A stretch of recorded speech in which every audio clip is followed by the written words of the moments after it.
안녕하십니까. 반갑습니다.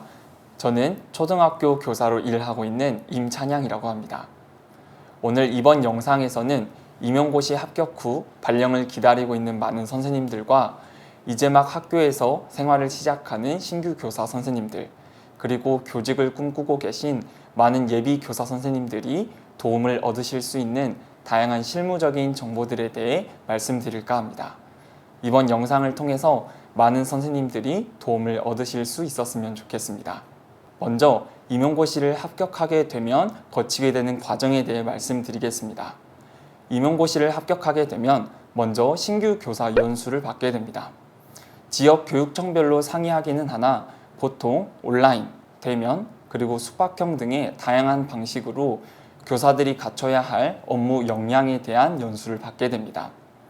연수를 받게 되면 지역 희망 배치원을 작성하게 됩니다. 어떤 지역의 학교에 가게 될지 자신이 희망하는 지망을 작성하게 되는데요. 초등학교 교사 같은 경우에는 학교의 위치가 굉장히 중요하기 때문에 범위가 넓거나 또 자신의 출퇴근 시간과 관련된 학교를 적절하게 고려해서 지망을 작성하는 것이 중요합니다. 지역 희망 배치원을 작성하게 되면 교육청에서 불규칙적으로 배치를 하게 됩니다. 자신이 받은 성적순에 따라서 발령이 나게 되는 것인데요. 교육청에서 보통 3월, 9월에 대규모 발령을 내기도 하며 늦으면은 그 내년도에 발령이 나기도 합니다. 학기 중에도 발령이 날 수 있기 때문에 언제 발령이 나는지에 대해서는 교육청 또는 시기를 적절하게 고려하시는 것이 필요해 보입니다. 교육청에서 발령을 받게 되면 희망학교 배정서를 작성하게 됩니다. 각 지역으로 배정이 된 것이기 때문에 그 안에서 다시 한번 어떤 학교로 가게 될지를 작성하셔야 되는 것인데요.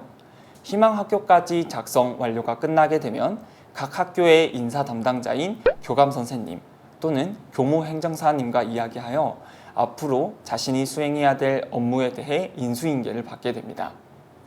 발령 후에 앞으로 계속해서 학교 생활이 이어지게 되는데요. 혹시라도 교육청 상황이나 지역 상황에 따라서 발령이 늦어지게 되면 기간제 교사로서 근무할 수도 있습니다. 자신이 기간제 교사 공고를 보고 할 수 있는 업무 또는 기간 등을 고려하시어 기간제 교사로서 일하게 되면 앞으로 정규 발령이 나왔을 때 호봉으로도 100% 산정이 가능하기 때문에 기간제로 일하시는 선생님들도 많이 계십니다. 기간제로 근무하시는 경우에는 지역에 상관이 따로 없게 되는데요. 예를 들어 자신이 근무하게 될 지역이 대구광역시인 경우에 경상북도 또는 경상남도 등 다른 지역에서도 기간제로 근무하실 수 있습니다. 자신이 기간제 교사로 근무하시기를 희망하신다면 각 시도교육청 인력폴을 활용하시면 됩니다. 각 시도교육청 인력폴에 자신이 원하는 학교의 위치나 또는 업무 등을 작성하신다면 기간제 교사를 구하고자 하는 학교와 연결되기 더 쉽고 또 근무하시는 데에도 큰 어려움 없이 배정되실 수 있으실 겁니다.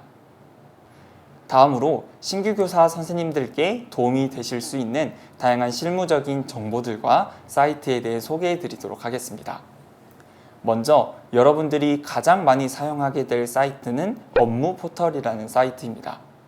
업무포털에는 나이스, 에듀파인과 같은 다양한 시스템이 들어있는 교사의 사이트인데요. 이 사이트에서 학교의 다양한 사업 또는 수업과 관련된 다양한 기한, 결제의 과정들이 거쳐지게 되고요. 또 학생 생활 기록부나 출결 관리와 같은 학생들과 직접 관련이 있는 다양한 정보들을 관리하는 사이트이기 때문에 선생님들이 앞으로 근무하시면서 가장 많이 사용하셔야 하는 시스템입니다. 이 시스템은 공인인증 아이디가 있어야 사용하실 수가 있는데요. 공인인증 아이디는 신규 교사라면 새롭게 발급해야 되기 때문에 학교에 문의하셔서 공인인증 아이디를 빠르게 발급하셔야 업무를 하시는 데에 지장 없이 사용하실 수 있습니다. 공인인증 아이디와 함께 지역 메신저도 함께 사용하시면 좋은데요. 지역 메신저를 사용하신다면 다른 선생님들 또 지역에 있는 다른 관계자분들과 함께 다양한 소통과 업무적인 효율성을 증대할 수 있습니다. 이 업무 포털 같은 경우에는 굉장히 복잡한 시스템이기 때문에 신규 교사로서 사용하기 어려운 부분이 분명히 존재합니다. 하지만 다양한 참고 자료들과 또 주변 선생님들께 도움을 구한다면 충분히 잘 활용하실 수 있는 영역이기 때문에 차근차근 한다는 생각으로 업무 포털을 정복해 나가시면 될 것 같습니다.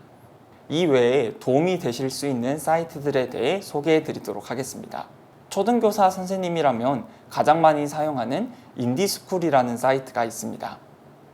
인디스쿨은 전국의 초등교사 커뮤니티라고 해도 될 정도로 많은 자료들과 많은 정보들이 포함이 되어져 있는데요.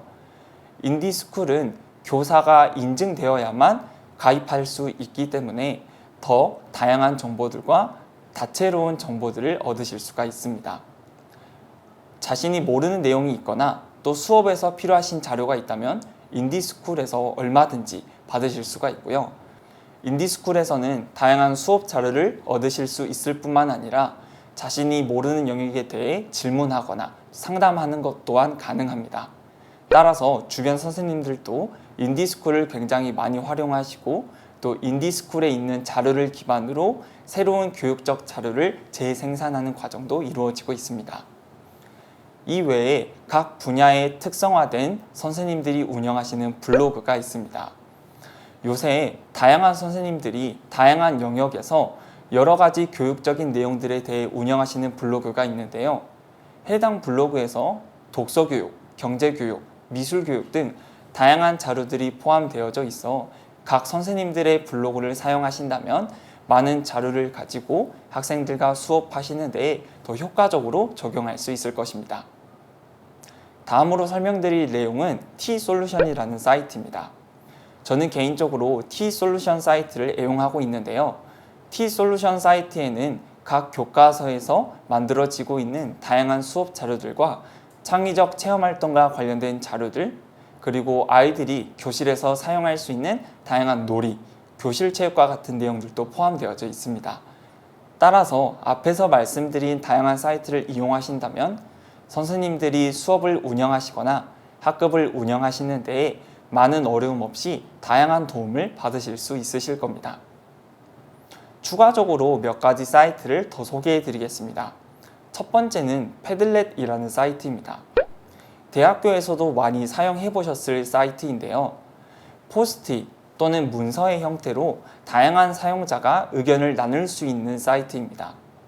학생들이 사이트에 접속하게 되면 다른 친구들과 함께 자신의 의견을 나눌 수도 있고 사진이나 동영상 등을 업로드하면서 다양한 사용자들과 함께 자신의 의견을 주고받을 수 있는 사이트입니다.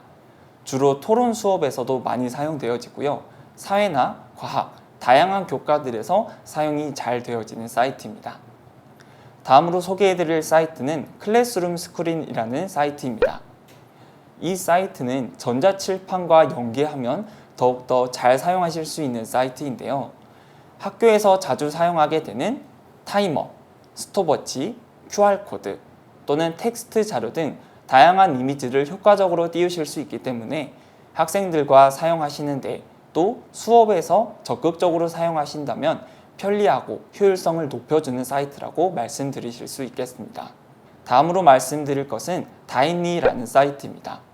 이 다인리라는 사이트는 실제 초등 현장에서 근무하시는 선생님이 개발하신 사이트인데요. 학생들을 평가하거나 기록 또는 누가 기록 이외에 학교 생활기록부를 작성하는 데 도움이 될 만한 다양한 자료들을 손쉽게 관리하실 수 있고요. 학생들이 과제를 수행했는지 또는 제출물을 냈는지 간단하게 확인하실 수 있는 사이트라서 적극적으로 사용하신다면 학생들도 재미를 붙일 수 있는 재미있는 사이트입니다. 이외에 학급을 운영하는 데 있어서 알림장, 학급 앨범, 학부모와의 소통 창구로 이용하기 위해서 클래스팅, 밴드, 구글 클래스룸과 같은 다양한 사이트들이 있으니 이를 적극적으로 사용하신다면 에듀테크 흐름에 맞게 여러분들이 학급을 운영하시는 데에도 큰 도움을 얻으실 수 있으실 겁니다. 다음으로는 신규 교사로서 꼭 해야 할 것들에 대해 말씀드리도록 하겠습니다. 먼저 신규 교사로서 가장 어려운 부분은 자신이 모르는 영역에 대해서 새롭게 알아가고 업무를 수행해야 되기 때문에 주변 선생님들께 손쉽게 도움을 구하지 못한다는 점입니다. 저도 신규 교사로서 일할 때 주변 선생님들께서 얼마든지 질문하라고 열심히 이야기를 해주셨는데요. 사실상 내가 말하는 것이 틀릴까봐 또는 어떻게 해야 될지 모르는 마음에 선뜻 질문드리고 말씀드리는 게 쉽지는 않습니다. 하지만 우리는 신규 교사로서 새롭게 배워나가는 과정이기 때문에 그런 것들에 연연해하지 마시고 주변 선생님들께 적극적으로 도움을 구하신다면 충분히 더 빠르게 성장하고 더 교사로서 갖춰야 될 역량들을 빠르게 습득하실 수가 있습니다. 따라서 모르는 내용들이 있다면 주변 선생님들께 적극적으로 질문하시고요. 또 그렇게 질문하신다면 주변 선생님들께서도 적극적으로 여러분들을 도와주실 수 있으실 겁니다. 다음으로 교사라면 반드시 들어야 하는 다양한 연수들도 여러분들이 열심히 듣는 것이 중요합니다. 각 시도교육청에서 운영하고 있는 교과교육연구회라든지 또는 연수 포털에서 진행하고 있는 다양한 연수를 주기적으로 들어주시는 것이 중요한데요. 이 연수 시간은 성과급과 관련된 다면 평가에 사용되기도 하고요. 또 개인적으로 자신이 공부하고 싶은 분야가 있거나 또 기르고 싶은 역량 같은 경우 이 연수를 통해서 배우실 수 있기 때문에 이 연수를 적극적으로 활용하신다면 신규 교사로서 한층 더 성장하는 데 도움을 얻을 수가 있습니다. 다음으로 각종 공제 혜택을 잘 사용하시는 것도 중요합니다.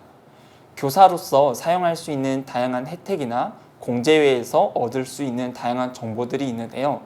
이는 선택 사항이기는 하나 주변 선생님들께 다양한 조언을 잘 들으시고 자신에게 필요하다고 생각되면 선택하에 공제회에 있는 다양한 서비스를 이용하시는 것도 도움이 될 수 있습니다.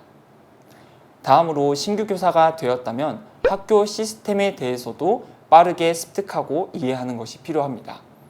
특히 학교는 공문서 또는 기한문과 같은 다양한 문서 시스템이 존재하기 때문에 결제 경로를 어떻게 해야 되는지 잘 파악하는 것도 중요하고요. 학사가 어떻게 이루어지는지 그 일정이라든지 학교에서 이루어지는 시정 그리고 각 선생님들마다 받게 되는 업무에 대해서도 빠르게 이해하는 것이 중요합니다.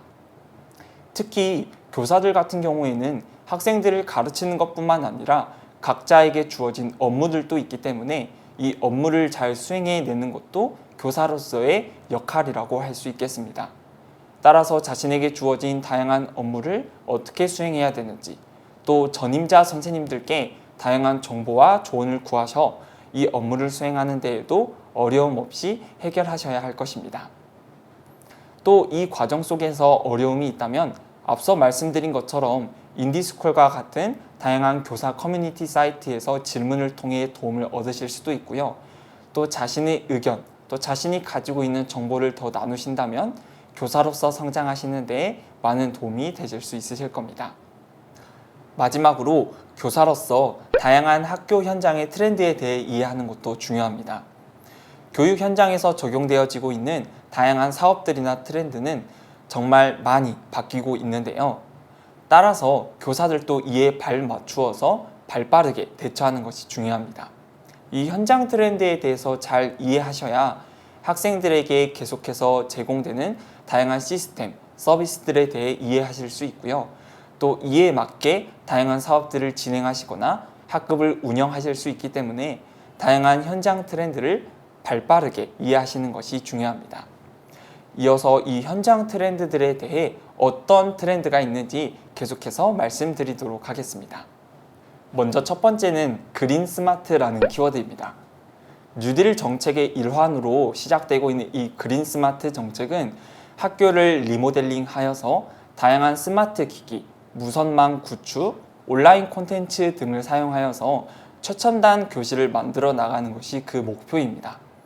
따라서 요즘 학교에서 그린 스마트 사업을 실행하고 있는 학교의 경우 학교를 리모델링 하거나 또 학생들이 AI, 최첨단, 다양한 스마트 기기들을 사용할 수 있는 교실로 발맞춰 바꾸어 나가고 있습니다.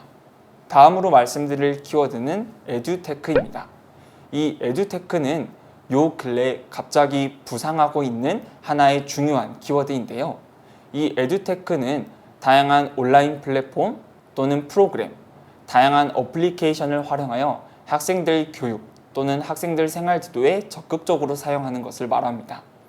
앞서서 말씀드린 클래스팅 또는 다인리 또는 밴드, 구글 클래스룸과 같은 다양한 사이트들과 프로그램이 이에 해당하는데요.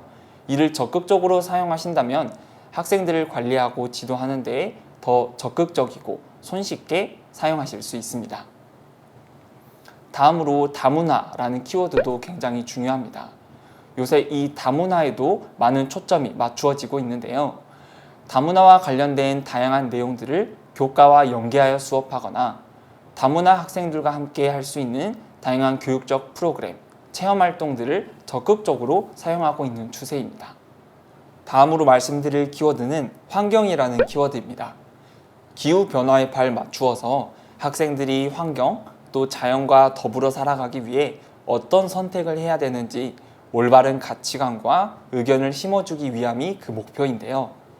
각각의 교과에서 환경과 관련된 콘텐츠들이 포함되어져 가고 있고 또 학생들이 환경에 대해서 생각하는 다양한 프로그램 또 체험 활동이 이에 포함되어져 가고 있습니다. 다음으로 말씀드릴 키워드는 프로젝트라는 키워드입니다.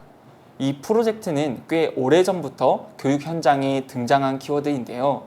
각 교과에서 다양한 차시, 수업 등을 주제 중심으로 묶어서 운영하는 방식을 이야기합니다.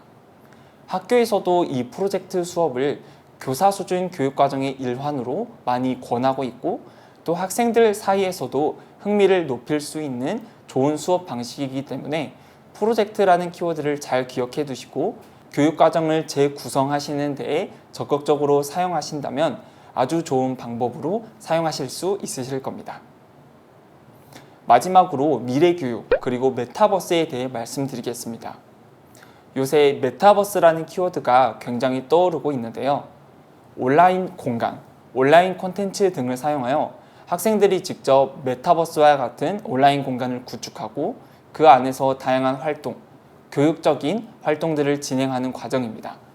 이 메타버스와 관련된 미래교육과 같은 다양한 AI, 스마트 기기 활용 또는 최첨단 자료들을 사용하여 학생들이 보다 더 혁신적인 역량을 기를 수 있도록 도움을 제공하고 있어서 이와 관련된 키워드도 잘 기억하신다면 학생들이 또 미래에 겪게 될 다양한 역량들을 길러내 주시는 데에 큰 도움을 주실 수 있으실 겁니다. 다음으로는 학급 운영 노하우에 대해 말씀드리겠습니다. 먼저 첫 번째는 경제교육입니다. 이 경제교육과 관련된 학급 운영은 요새 뜨고 있는 가장 재미있는 학급 운영 방법인데요. 학생들이 직접 세금을 내기도 하고 학급 내에서 직업을 갖거나 또 학급 국가를 운영하는 방식입니다. 또한 이 경제교육과 함께 에듀테크를 적극적으로 활용하시는 선생님들도 많이 계시고요. 에듀테크와 함께 했을 때 이 경제교육과 같은 학급 운영 방식이 굉장히 더 재미있고 아이들과 학부모에게도 더 신선하게 다가올 수 있습니다. 이외에 존댓말 쓰기와 같은 언어 교육이 학급 운영에도 많이 쓰이기도 하고 태블릿 PC와 같은 다양한 이북 자료를 사용하여 독서 교육, 또 가치, 인성 교육과 관련된 미덕 자료를 사용하기도 합니다. 학급 영화, 학급 노래를 만드는 선생님들도 계시고요. 학급 자체적으로 유튜브 컨텐츠를 만들어서 운영하는 반들도 있습니다. 이외에 반별로 일기를 쓰거나 미덕, 인성과 관련하여 감사 노트를 작성하는 등 학급에서 자체적으로 또 특색 있게 운영하는 여러 가지 프로그램들이 있습니다. 이 또한 인디스쿨, 또 블로그, 다양한 각 출판사별 사이트들에서 다양한 선생님들이 각종 자료를 공유하고 의견을 나누어 주고 있기 때문에 이 자료를 적극적으로 사용하신다면 교과 교육과 별개로 학생들을 지도하시는 데에도 더 재미있는 매년을 보내실 수 있으실 겁니다. 이 학급 운영을 사용해서 가장 중요한 것은 아이들과의 친밀함, 또 레포를 형성하고 관계를 쌓는 것인데요. 각 3월 초 또는 9월 달 같은 경우에 신학기 적응 기간, 또 새학년 적응 기간을 사용하시어서 이 학급 운영에 대해서 아이들을 또 익숙해지고 교사도 잘 익숙해질 수 있도록 방법을 사용하신다면 1년간 학급을 운영하시는 데에도 큰 어려움 없이 또 아이들과 좋은 관계를 유지하며 재미있는 1년을 보낼 수 있으실 겁니다. 이와 같은 자료들은 다양한 사이트, 특히 인디스쿨, 블로그, 그리고 각 선생님들이 운영하시는 유튜브에도 많이 올라와 있고요. 학급 운영 리소스와 같은 다양한 자료들을 적극적으로 활용하신다면 학급 운영을 처음 해보시는 신규 교사 선생님들도 많은 도움을 받을 수 있습니다. 이어서 신규 교사라면 당연히 겪을 수밖에 없는 다양한 학교 내 어려움에 대해 말씀드리도록 하겠습니다. 먼저 첫 번째는 학생과 그리고 학부모와의 관계입니다. 이 부분이 저도 가장 많이 고민되었던 부분이고 또 주변에서 신규 교사 선생님들이 가장 많이 걱정하고 또 어려움을 겪는 부분이기도 합니다.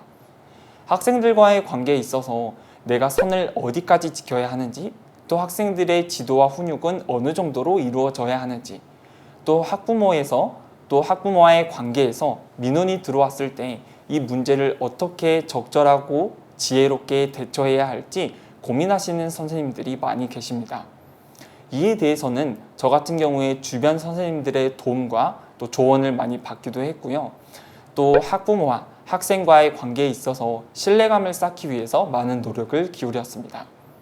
학생과 학부모의 이 신뢰관계가 잘 쌓여야 1년간의 학급 운영에 있어서 또 이 관계 운영에 있어서도 어려움을 겪지 않을 수 있기 때문에 학기 초 학생과 또 학부모와의 관계 형성에 있어서도 각별한 관심을 가지시는 게 도움이 되실 수 있습니다.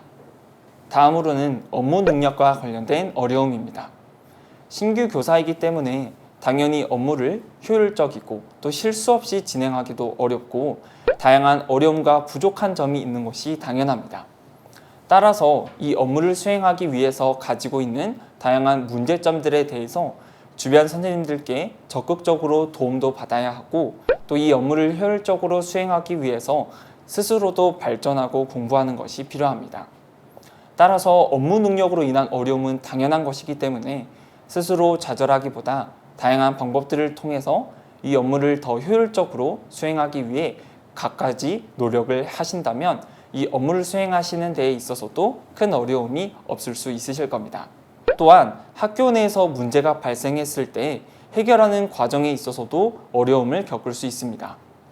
신규 교사라면 다양한 학교 내 문제에 대해서 경험이 부족하기 때문에 학교 폭력 문제, 또 안전 문제가 발생했을 때 어떻게 해결하는지에 대한 그 과정상의 어려움을 겪으실 수 있습니다. 따라서 이 문제를 해결하기 위한 과정 또는 매뉴얼을 잘 숙지하는 것도 필요하고요. 주변에 경험이 많으신 선생님들의 조언을 얻는 것도 하나의 방법이라고 말씀드릴 수 있겠습니다. 다음으로는 신규 교사로서 고민할 수 있는 다양한 문제들에 대해 한번 이야기해 드리고자 합니다. 먼저 첫 번째는 출퇴근과 관련된 문제입니다. 아무래도 학교 특성상 저희들은 계속해서 학교를 옮겨 다녀야 하고 또 학교 배정이 자신이 원하지 않는 곳으로 날 수 있기 때문에 이 출퇴근에 대해서 고민하시는 신규 교사 선생님들이 많이 계십니다. 자차를 구입해야 하는지 또 자취를 해야 되는지 또 관사, 통근 등 다양한 선택지에서 어떤 선택을 하셔야 하는지 고민이 많으신데요. 자차 같은 경우 구입을 하시거나 또 관리를 하시는 데에 있어서 비용이 많이 소요되기도 하기 때문에 다른 선생님들 같은 경우에는 자취를 선택하시거나 또는 관사를 선택하시는 경우도 굉장히 많습니다. 하지만 교사라는 직업 특성상 자차가 있어야 더 편하게 출퇴근을 하실 수 있기 때문에 자차 같은 경우에도 고려해 보실 수 있을 만한 상황이나 신규 교사 같은 경우에는 금전적, 경제적 부담이 있기 때문에 자취나 또는 통근을 선택하시는 선생님들도 많이 계십니다. 다음으로는 일과 삶의 균형과 관련된 고민입니다. 신규 교사라면 당연히 업무를 수행하는 데 있어서 시간이 많이 걸리기도 하기 때문에 직장 생활에서 흔히 말하는 칼퇴가 어려운 경우가 있습니다. 그래서 나의 시간이 보장되지 않는 경우도 있고 퇴근 시간 이후에도 수업을 준비하거나 업무를 수행해야 되는 경우가 존재합니다.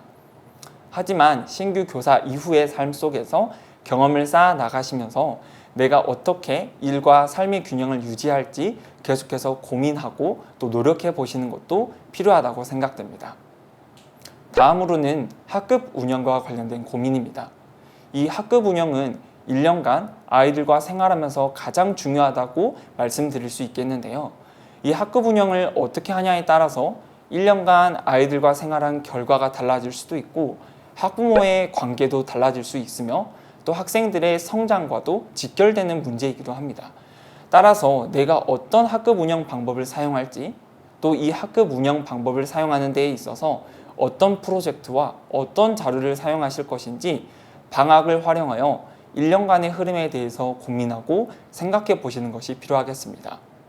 따라서 방학 중간에는 이 새학기 준비 기간이라는 것도 있는데요.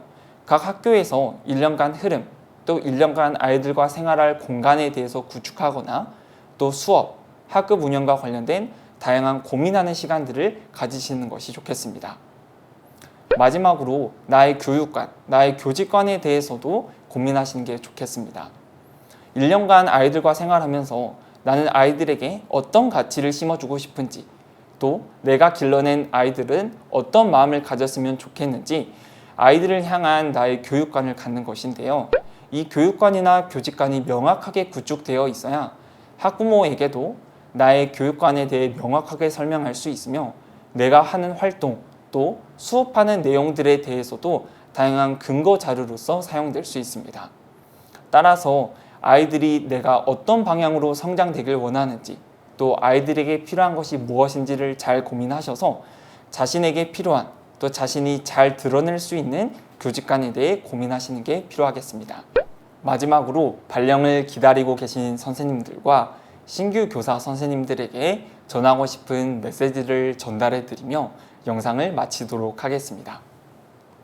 저도 신규 교사를 경험해 보면서 다양한 고민들을 했었는데요. 어떤 선생님이 될지 고민하던 도중 저는 초심을 지키는 선생님이 되었으면 좋겠다라는 결론에 도달했습니다. 사람이 직장 생활을 하고 또 교직 생활을 하다 보면은 아이들을 대했던 첫 만남의 순간보다는 점점 더 익숙해지고 또 아이들과 생활하는 모습들이 익숙해지면서 내가 처음에 가졌던 그 교직 생활 처음의 순간에 내가 맞닥뜨리고자 했던 그런 마음을 잃어버리게 되는 경우가 굉장히 많습니다. 내가 아이들을 처음 만날 때, 첫 우리 반 아이들을 만날 때 내가 가졌던 마음을 생각해 보면은 매 순간 또 매 연차가 쌓아지면서 내가 아이들을 대하는 모습들도 달라지게 되고 학급을 운영하거나 수업을 운영하는 데 있어서도 처음과 다른 모습을 보이게 될 때가 많습니다. 하지만 저도 늘 교직 생활을 하면서 아이들을 어떻게 처음과 같은 마음으로 대할 수 있을지, 내가 그 아이들을 처음 만났을 때 긴장되고 떨리고 이 아이들을 향해서 전하고 싶은 사랑을 기대감 있게 생각해왔던 그 모습들을 다시 한번 떠올려 보곤 합니다. 따라서 신규 교사 선생님들이 앞으로 학교 생활을 하실 때 이 초심, 아이들을 향한 그 기대되었던 마음, 아이들을 사랑하는 그 처음의 마음을 잘 기억하시고 앞으로의 교직 생활에 있어서 아이들을 끝까지 또 매 순간 사랑할 수 있는 선생님들로서 성장할 수 있는 기회가 자주 찾아왔으면 좋겠습니다. 앞으로 선생님들께서 아이들만을 위해서 매 순간 생각하고 고민하는 선생님이 되시길 바라며 이번 영상을 마치도록 하겠습니다. 감사합니다.